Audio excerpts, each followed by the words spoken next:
जहाँ जहाँ बीजेपी को सीट आ रहा है आराम से, वहाँ एक ही पेज में इलेक्शन है कि मात्र 20,000 मशीन में ही वीवीपैट की सुविधा है। कि अभी सुप्रीम कोर्ट ने पहली बार, इंडियन इतिहास में पहली बार इलेक्शन कमीशन पे उंगली उठाई। जहाँ बीजेपी का वोट नहीं रहता है वहाँ ईवीएम खराब। नमस्कार, मैं प्रेरणा, आप देख रहे हैं टुडे बिहार। जी बता दें कि इस वक्त का मुद्दा हम लेने वाले हैं वीवीपैट और ईवीएम का। ईवीएम पर अक्सर सवाल उठाए जाते हैं, मोदी सरकार इसमें अक्सर लपेटे जाते हैं या फिर कोई भी सरकार हो, जब भी बात ईवीएम की होती है तो ईवीएम पर विश्वास आम जन का डोलने लग जाता है। लेकिन अब हमारे साथ इसी मुद्दे पर जनता है, जनता से ही राय लेंगे कि उन्हें क्या लगता है कि दोनों में से कौन सही है, वीवीपैट सही है या ईवीएम सही है। क्या लगता है चुनाव किसके माध्यम से होना चाहिए? देखिए, जहाँ तक दोनों की बात की जाए, ईवीएम और बैलेट पेपर की बात की जाए, तो चुनाव आयोग अगर सही से कराएंगे तो दोनों सही है। अगर चुनाव आयोग अगर करवाते हैं तो अगर सही से कराएंगे तो ईवीएम भी सही है। निष्पक्षता अगर होगी तो, जिसमें अगर आप वोट किसी को भी देते हैं तो उसमें से एक स्लिप निकलता है, वो स्लिप को बचा के रखें। अगर कैंडिडेट अगर वहाँ हार जीत का मामला होता है, फंसता है, वो अगर मांगता है तो वहाँ वो चीज़ को दिखाना चाहिए कि आपके पक्ष में इतना वोट पड़ा है, आपके पक्ष में इतना वोट पड़ा है। तो ये चीज़ पे चुनाव आयोग को ध्यान देना चाहिए, निष्पक्ष होना चाहिए। अब ऐसा भी होता है कि जहाँ तहाँ यूपी में हम देखे हैं कि जहाँ बीजेपी का वोट नहीं रहता है वहाँ ईवीएम खराब हो जाए, मतलब जब काउंटिंग जब वोटिंग पड़ता है उस समय उसका ईवीएम खराब हो जाता है, फिर आते आते तब तक समय लेट हो जाता है। जो निष्पक्षता की बात कर रहे हैं, कहीं ना कहीं ये जो निष्पक्षता अगर नहीं होती या फिर होती, दोनों कंडीशन में देखें तो जनता का विश्वास का एक जो ये है पैमाना है, कुछ और ही होता। लेकिन अक्सर इस पर सवाल उठता है। जी बिल्कुल होता है। जैसे एक मध्य प्रदेश में चुनाव हुआ था, जिसमें एक हाथी छाप, जो मायावती जो उत्तर प्रदेश में बड़ा स्टेट है, वहाँ का जो मुख्यमंत्री भी रही है और उनका ही पार्टी जो मध्य प्रदेश नज़दीक में ही पड़ता है, वहाँ उनके सिंबल पे खड़ा हुए पुरुष से खड़ा हुआ, उनको एक वोट पड़ा था। एक वोट भी नहीं, 0 पड़ा। आप उतने बड़ा विधानसभा में अगर उनका कैंडिडेट खुद दिए होंगे या उनका फैमिली दिया होगा या गलती से भी कोई मार दिया होगा, लेकिन नहीं पड़ा, तो भी इस बात को भी समझिए कि डाउट होता है, इंसान को डाउट होता ही होता है। अगर इस ढंग से होता तो होता है। तो बैलेट पेपर को आप कितना सही मानते हैं? बैलेट पेपर बहुत सारे बहुत सारे कंट्री है जो बैलेट पेपर पर ही होता है, बैलेट पेपर पे ही होता है ना। यहाँ छोटे से लेकर बड़ा चुनाव भी बैलेट पेपर पर भी जब होता है तो उस पर भी सवाल खड़ा किया जाता है। जी बिल्कुल, लेकिन बैलेट पेपर पे भी निष्पक्ष अगर हो तो दोनों चीज़ें सही से होना चाहिए। अगर बैलेट पेपर पे हो ये से हो, दोनों पे हो तो निष्पक्ष होगा तो सही होगा। चुनाव आयोग को इस पर निष्पक्ष वोटिंग कराना चाहिए। इस बार थोड़ा सुधार होगा। हाँ, इस बार थोड़ा होगा। और चुनाव आयोग को ये भी मैं कहना चाहूँगा, आप ढीला मत कीजिए। चुनाव हो और जल्दी ही रिजल्ट दीजिए, ढीला मत कीजिए कि आज चुनाव हो 4 महीने के बाद उसको रिजल्ट दीजिए, उसमें भी गड़बड़ हो जाता है। आप वोट जहाँ देने गए दूसरे ईवीएम रहता है, अब बाद में सेटिंग करके दूसरे भी वहाँ पहुँचा दिया जाता है। क्या लगता है, इन्होंने जो बात कही है, निष्पक्षता की बात कही है, ईवीएम पर विश्वास की बात कही है, क्या लगता है चुनाव का माध्यम सही मायने में क्या होना चाहिए और किस पर आपका विश्वास बनेगा? देखिए, 2019 के पहले तक चुनाव ईवीएम से होता था तो बहुत से लोगों के मन में संशय आ गया। तो 2019 में चुनाव आयोग ने ऑर्डर किया कि पहले वीवीपैट नहीं निकलता था, मतलब आप जब बटन दबाते हैं तो पर्ची नहीं पता चलता था आप किसको दिए। लेकिन 2019 से व्यवस्था बनाई गई कि आप जब बटन दबाते हैं तो आपको बगल में एक बॉक्स रहता है, वहाँ वीवीपैट में दिखता है आपने कौन से पार्टी को दिखा है। 2019 में ये हुआ। तो लेकिन 2019 में जब काउंटिंग हुआ था तो उस समय रूल बना था कि किसी भी एरिया से आया बक्सा तो वहाँ पर 5 बक्से का वीवीपैट देख लीजिए, उसके बाद आप अंदाज़ा लगा लीजिए कि बाकी सही होगा। लेकिन इस बार जो विचार चल रही है, मतलब अभी फाइनल डिसीजन नहीं हुआ लेकिन विचार चल रही है कि अब वो तो ईवीएम तो काउंट होगा ही और वीवीपैट की जो पर्ची है वो भी काउंट होगी, और अगर दोनों मिसमैच होता है तो वहाँ का चुनाव रद्द करने की प्रावधान है। मतलब मीटिंग चल रही है चुनाव आयोग की और उम्मीद है कि कोर्ट के प्रेशर के बाद ये क्लियर भी होगा। तो ये जो बातें आपने कही कि चुनाव आयोग, इलेक्शन कमीशन पर विश्वास है आपको? आंखें बंद करके भरोसा करता हूं मैं कोर्ट और चुनाव आयोग पर।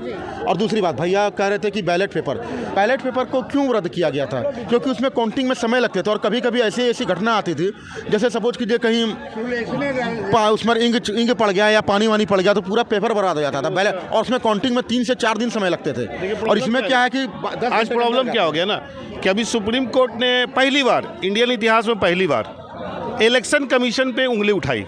मतलब पहली बार उनसे जवाब मांगा गया है इलेक्शन कमीशन से। हमारे देश में फिलहाल जो इलेक्शन होने वाला है उसके लिए 5,000 करोड़ का इलेक्ट्रिक वोटिंग मशीन खरीदा गया है। तकरीबन आपको 24 लाख मशीन खरीदी गई है। लेकिन आपको हमको जान के दुर्भाग्य होगा, मतलब अजीब लगेगा कि मात्र 20,000 मशीन में ही वीवीपैट की सुविधा है। तो पहले तो कोर्ट ने फटकार लगाया कि ऐसा क्यों, आप सब में वीवीपैट डालो। दूसरा बोला कि कोई ज़रूरत नहीं आपको बैलेट पेपर से चुनाव कराने का। इसकी जवाब मांगी है। बोला कि जब ईवीएम मशीन में आप डाले, उस पर गया वोट, तो पर्ची तो निकलेगा, तो आप उसी बूथ पे एक बॉक्स रखो, उसमें पर्ची डालो, दोनों को काउंट करो। तो इस पे इलेक्शन कमीशन ने कहा कि सर समय बहुत लगेगा। तो सुप्रीम कोर्ट ने कहा कि समय का आपको चिंता क्यों है, आप नहीं, आप जब इलेक्शन 3 महीना में करवाओगे और गिनती के लिए आपको 1 दिन चाहिए, क्या 2 दिन ले लो आप। उसने जवाब मांगा इनसे। तो अभी तक इसीलिए इन्होंने बोला कि इलेक्शन कमीशन का मीटिंग चल रहा है। देखिए प्रॉब्लम कहाँ हो जाता है ना, जैसे कि अभी के चुनाव आयुक्त थे राजीव कुमार, तो जब वो प्रेस कॉन्फ्रेंस कर रहे थे तो साराना अंदाज में, मतलब कुछ चुटकियाँ लेके, देखिए मैं आपको आज राजीव कुमार जी ये बोलना चाहता हूँ कि आप एक ऐसे पद पे बैठे हुए हैं जो निष्पक्ष होता है, तो आपको कभी चुटकी नहीं ले सकते हैं। अगर आपके ऊपर संदेह है लोगों को तो वो आप पे ले सकता है, आप उसको क्लियर करो, आप अगर जनता असहमत है तो आपका काम बनता है जनता को संतुष्ट करना, ना कि आपको कोई इस तरह का टिप्पा टिप्पणी करना कि जिससे लोगों भ्रमित हो। भ्रमित होने का कारण क्या है ना मैम, 2011 में ये आया आपको, तो उस समय जब आया तो ऊपर का ग्लास वाइट होता था, जिसे लोग देख लेते थे कि वोट कहाँ गया नहीं गया। तो इलेक्शन कमीशन ने बाद में क्या किया कि उसको ब्लैक कर दिया, कुछ पता नहीं चलता।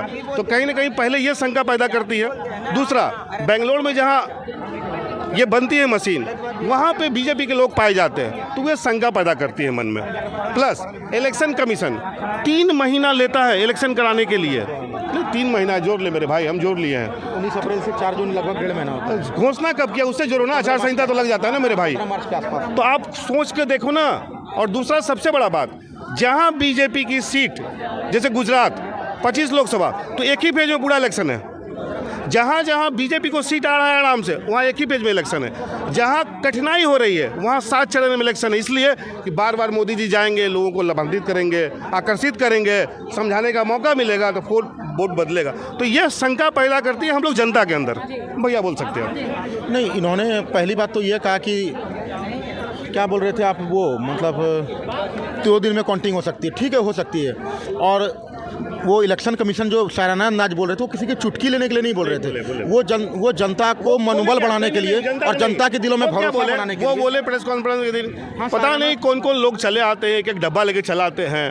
अरे भैया वो कोई लोग नहीं थे, वो सुप्रीम कोर्ट के माननीय वकील थे।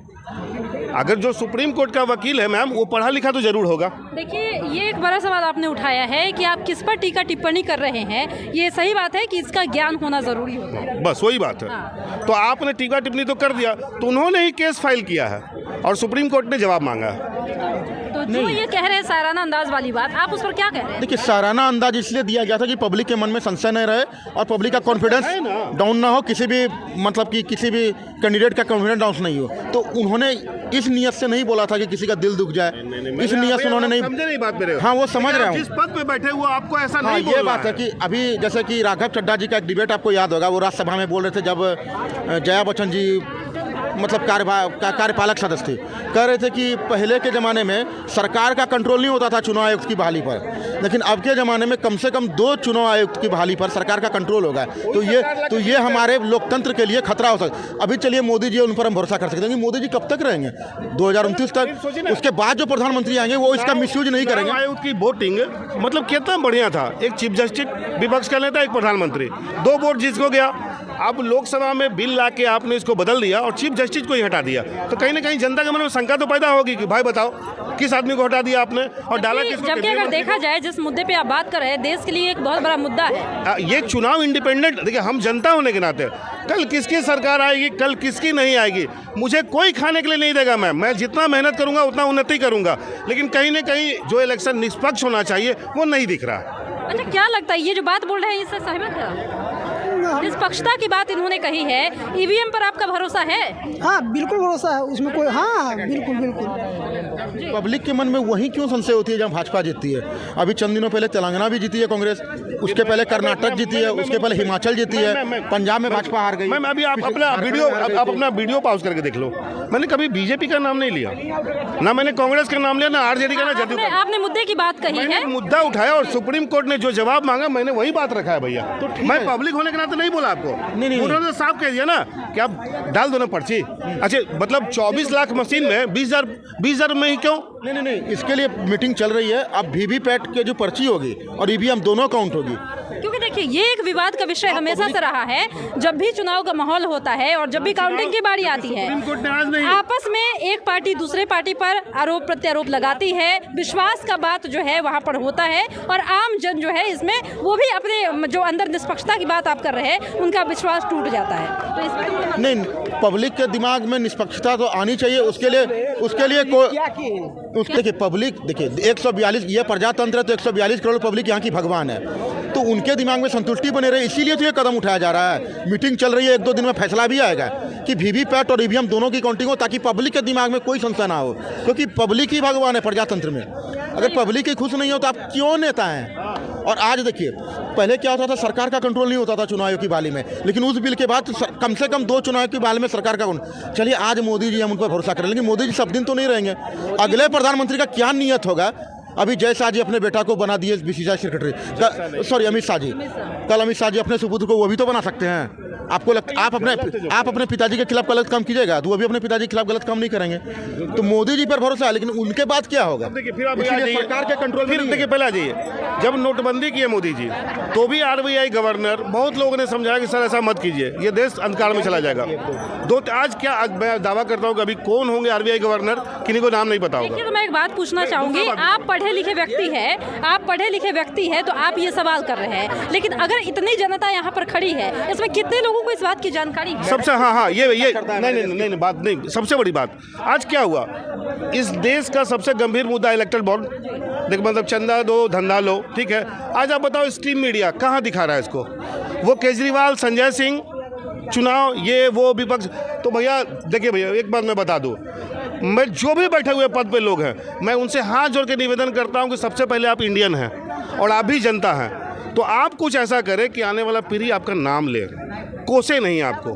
और जो मीडिया आज क्या नया शब्द कहाँ से आ गया, गोदी मीडिया क्यों आ गया? ये कहीं ना कहीं तो आप कर रहे हो सरकार के साथ। अभी आपने निष्पक्षता की बात कही है, ये निष्पक्षता जो शब्द है हर जगह पर प्रयोग होता है, यहाँ होना चाहिए।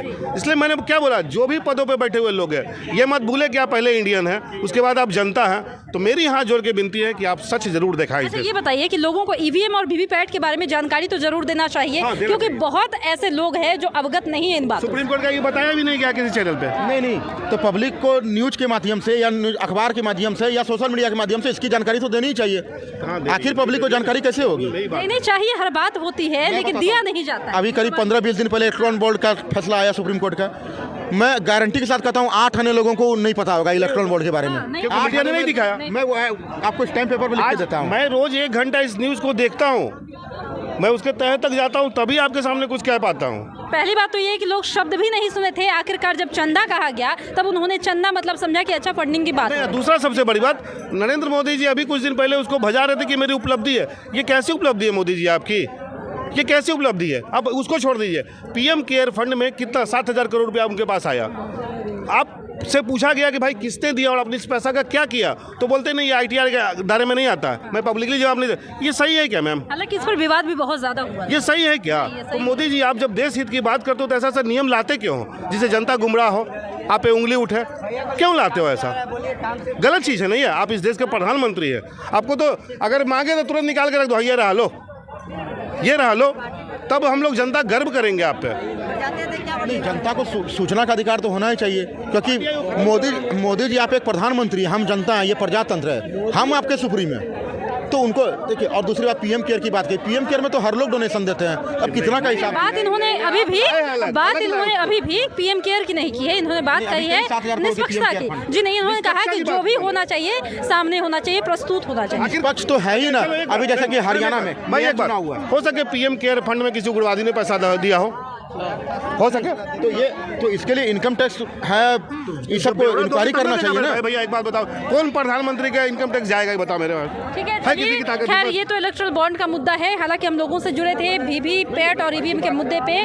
यहाँ पर जिन्हें जानकारी है वो समझते हैं कि इन दोनों में क्या असमानता है, लोगों को इस बात की जानकारी होनी चाहिए। यहाँ पे ये लोग बात भी कर रहे हैं, लेकिन ऐसी भी जनता बड़े दायरे में है जहाँ पर उन्हें ये तक पता नहीं है कि वीवीपैट और ईवीएम में क्या डिफरेंस एडवांटेज है, कैसे इसका उपयोग होता है, दुरुपयोग होता है, तो इसके बारे में अवेयरनेस होनी चाहिए, जानकारी होनी चाहिए, क्योंकि अक्सर ईवीएम पर सवाल उठता रहा है और इसमें निष्पक्षता का होना बहुत ज़रूरी है। फिलहाल इस वक्त की खबर में इतना ही, और भी ऐसी तमाम वीडियो अपडेट्स के लिए बने रहिए हमारे साथ और देखते रहिए हमारे चैनल द टुडे बिहार। धन्यवाद।